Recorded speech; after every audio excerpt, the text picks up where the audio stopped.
Okay, so we started the other day our reading research organizer, which is really the beginning of the essay. This is where we do all of our research, and we will, right within this same document, we will actually build the chunks of information that we build our paragraphs around and ultimately the essay around.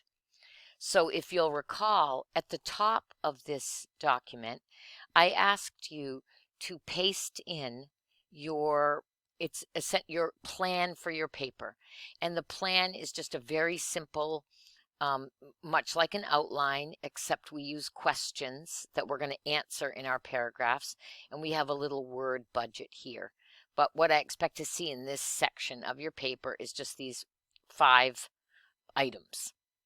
And I asked you also, if you remember, to color code each one of the questions so that when we're taking notes, we can color code the notes that we take to correspond with the questions so that we are reminding ourselves of which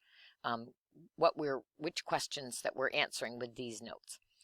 Then I'm going to scroll down, and you remember that we went into Noodle Tools the other day and we used it to create Noodle Tools. We created a new reference, a new bibliography, and this is the actual reference page entry. That's the bibliography is called a references in APA.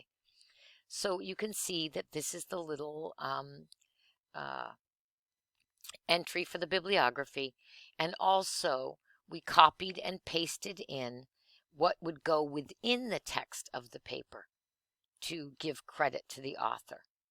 And I believe I showed you, oh, maybe I didn't show you guys the trick that you can also, I'll show you that in a minute, that we can paste that into this grid. So this is our tool that we use to get started. And one of the things that I like to do is, first I'm going to show you how this table is arranged, and then we'll go ahead and I'll show you some, I'll walk you through the process of taking the notes, and then we'll do some note taking together. So here, over here in this column, first of all, what we're going to be doing is we're going to be looking for quotes in the article. So in this column right here is the direct quote from the source. And by a direct quote, I mean a word for word quote, the exact words that are written down or spoken by a source. We have to keep track of who says that quote. Often in academic writing, it's not necessarily the author. The author might be relying on the work of an expert. So we have to keep track of that, and that's what we do in this column over here. We say who that expert is and what their credentials are. And if you remember when we first did the podcast assignment, I gave you an example to try to tease that idea out for you, where we talked about that Emily Kwong was the podcast host, and Pragya Agarwal was the expert. So when Kwong quotes Agarwal, we're going to give Agarwal the credit because she is the expert. And then in this column, we remind ourselves of the ideas that these quotes illustrate. Usually, you are not going to quote unless you're using very specific information, statistics, data, or ideas that an author researched or invented. You are not going to quote things that you learn. So whenever we read, I was reading an article this morning, for example, about how mushrooms actually can help fight climate change. And so when I read that article, I read that what mushrooms do is they help lock carbon. They help lock carbon into the forest. So I'll remember that. I don't have to go back and consult my notes, But I will have to go back and consult my notes for the names of the specific varieties of mushrooms or the specific processes that the mushrooms use to perform that task.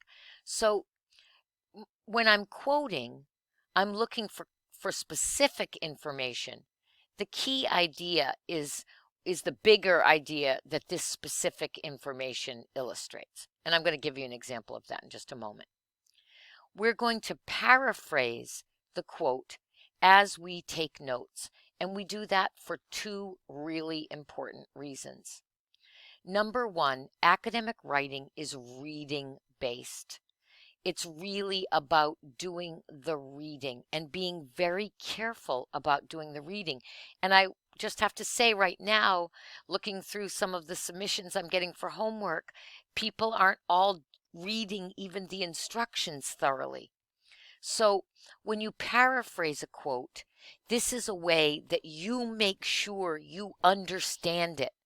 By putting it into your own words, you're pausing and taking the time to process it, and that will also sort of really cement that idea into your own brain. The second very practical reason that we paraphrase direct quotes is that word for word quotes don't count in the length of our paper. So if you have a 30-word quote, that won't count toward your assigned word count of 700 words. But paraphrases will. So a lot of times in academic writing, we want to paraphrase as much as possible. Over here is the in-text citation for your source. And you'll remember that we already copied that. So usually what I like to do is just paste this in here. And you'll see how we end up using all of this sort of row of material to build these building blocks for paragraphs. That we'll be doing that in our next class. So, and I am making you, this is the thing that a lot of people are not sure of. So people sort of jumped in and they're writing their papers, etc. And the reason you cannot do that is because for this paper, you are required to present the material and take the notes in this structure because I want to make sure that you learn it. You know, it's sort of like later on, I can't guarantee that you'll use it, but you're in a class to learn, not to already just sort of demonstrate what you already know, but to learn these specific techniques. So I need to assess your use of them, and I need you to do, so I'm going to need you to present information in a very specific way so that I can assess what you're learning in this course, not what you already knew when you came to college. Finally, we have a column where you can make notes also of how these notes connect to the main idea of the paragraph. And you're going to find as you take these notes, you don't always fill in every single box, but that it's extremely helpful to have this information in this structure so that you can consult it when we go to build the paragraphs. Because not only are we taking notes that we can use in our papers, but we're organizing information and we're making sure that we are reading, understanding our reading, making connections between our reading and the course framework, and making connections between our reading and our own claims that we're making in our own arguments. So this is highly systematic because we're trying to train you of a process in academic writing is really about managing information more than it's about inventing information. Okay, so I'm going to pause the recording for a moment and ask you if you have any questions before I actually show you an example of this. Okay, so here I am, and I'm going to go ahead and take a look at my article, and this is how I do it. I'm not going to take notes on everything. that it would be pointless to take a note on everything that I read. I do take a look at the summary or an abstract, because that gives me a big preview and it lets me know how, what this article is about. So it says here, negative first impressions formed by potential social partners may reduce the quality of social experiences for people with autism, new research concludes. So usually for me, as advanced as a reader I am, and by that I mean I am trained to read this kind of stuff, I have to pause and think about what that's saying. I have to put that into my own words.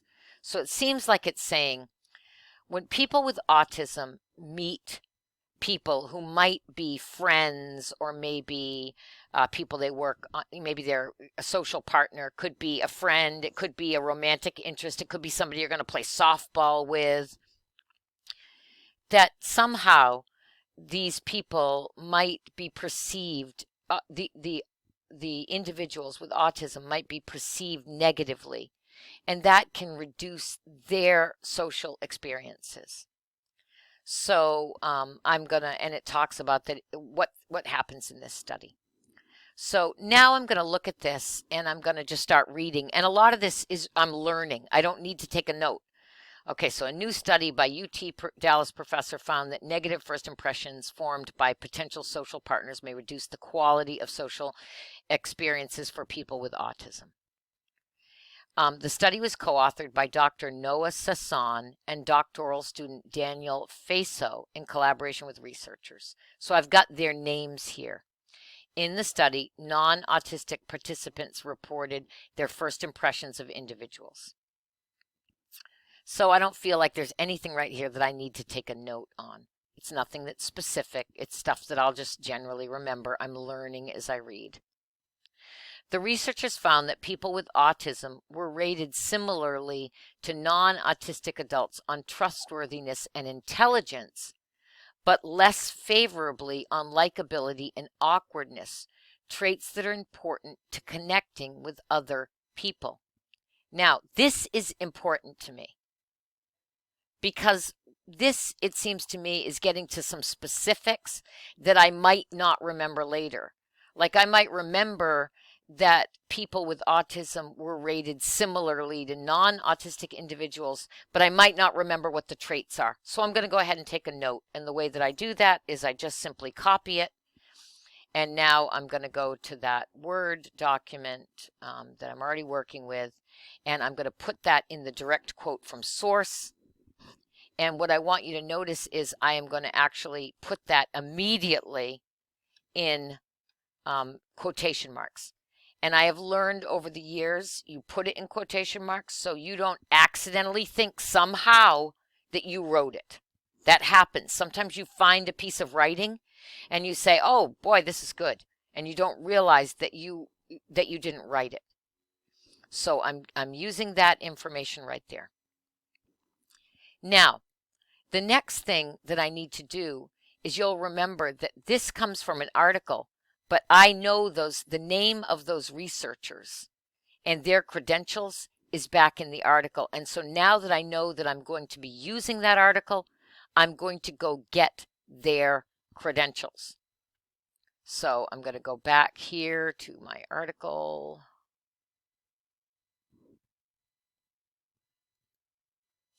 And it said right here who they were. And it was UT Dallas professor.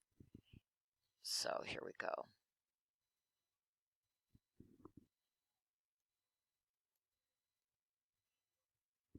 So I'm going to go get this.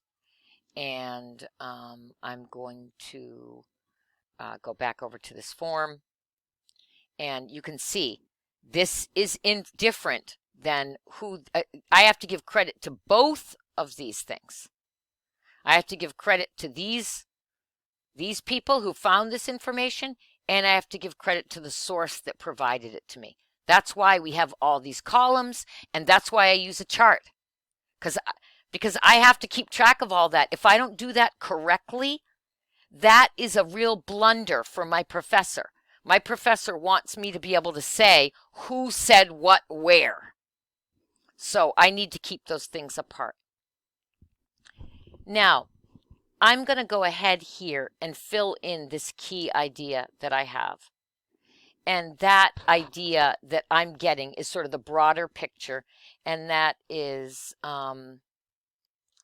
even though autistic, I'm just going to say people with autism because we like to say that now better. People with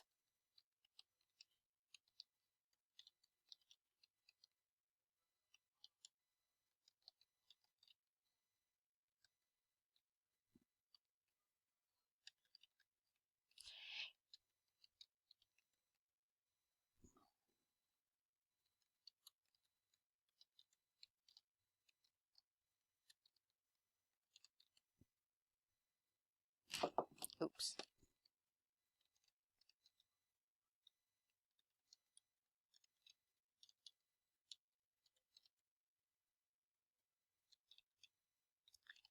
And the thing that I want you to see right now is that I really wrote this right here thinking about how I was wording it, because I'm going to be able to use this writing right here in my paper.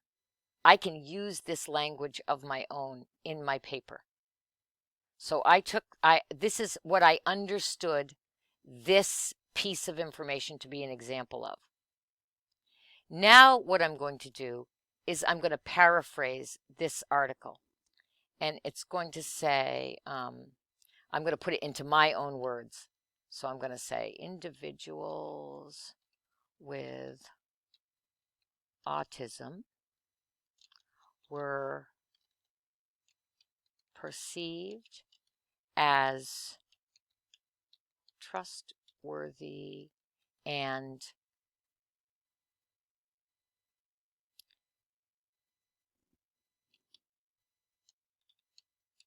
intelligent as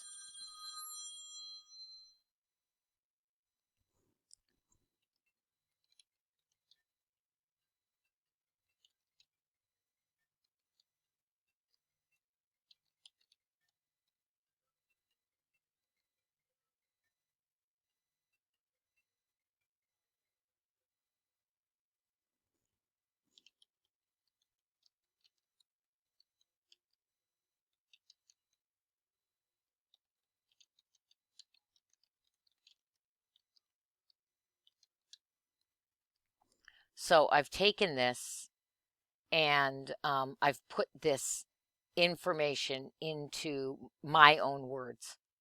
So now I have this and I'm going to be able to use these exact words in my paper. Finally, over here, I'm thinking about how does this note help me with my argument? So my argument is that this illustrates the bias that individuals with autism experience.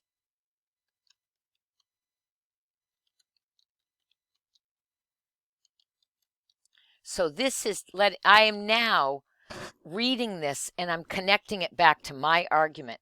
And then the last thing I'm going to do when I've made that connection is I can see if I go up to my own outline here, I can see that this fits with this yellow. So I'm going to go down here. The last thing I'm going to do is I'm just going to click and highlight this and turn it yellow. And now when I'm going back to write my paper, I'll know that all this work belongs in this section of my paper. So that is the process of using the Reading Research Organizer. The one other thing that I like to do is sometimes I'll take my own notes of my own ideas here in this grid as well. So over here, when I put who the expert is, I put me. And then I'll put my idea here in the key idea column. And I take out this, I'm not going to give somebody else credit for my own idea. So, I might want to say something like a connection that I'm making as I'm thinking about this. I might say, the difficulty, this is one of the things I'm sort of thinking of this bias, is it occurs at the onset of the encounter between the individuals, and people are often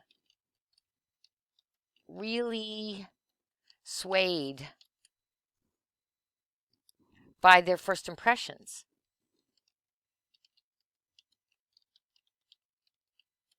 So I'm just making a note here, because the other thing that I've learned is that as we do this is that you may think to yourself, I'll remember that.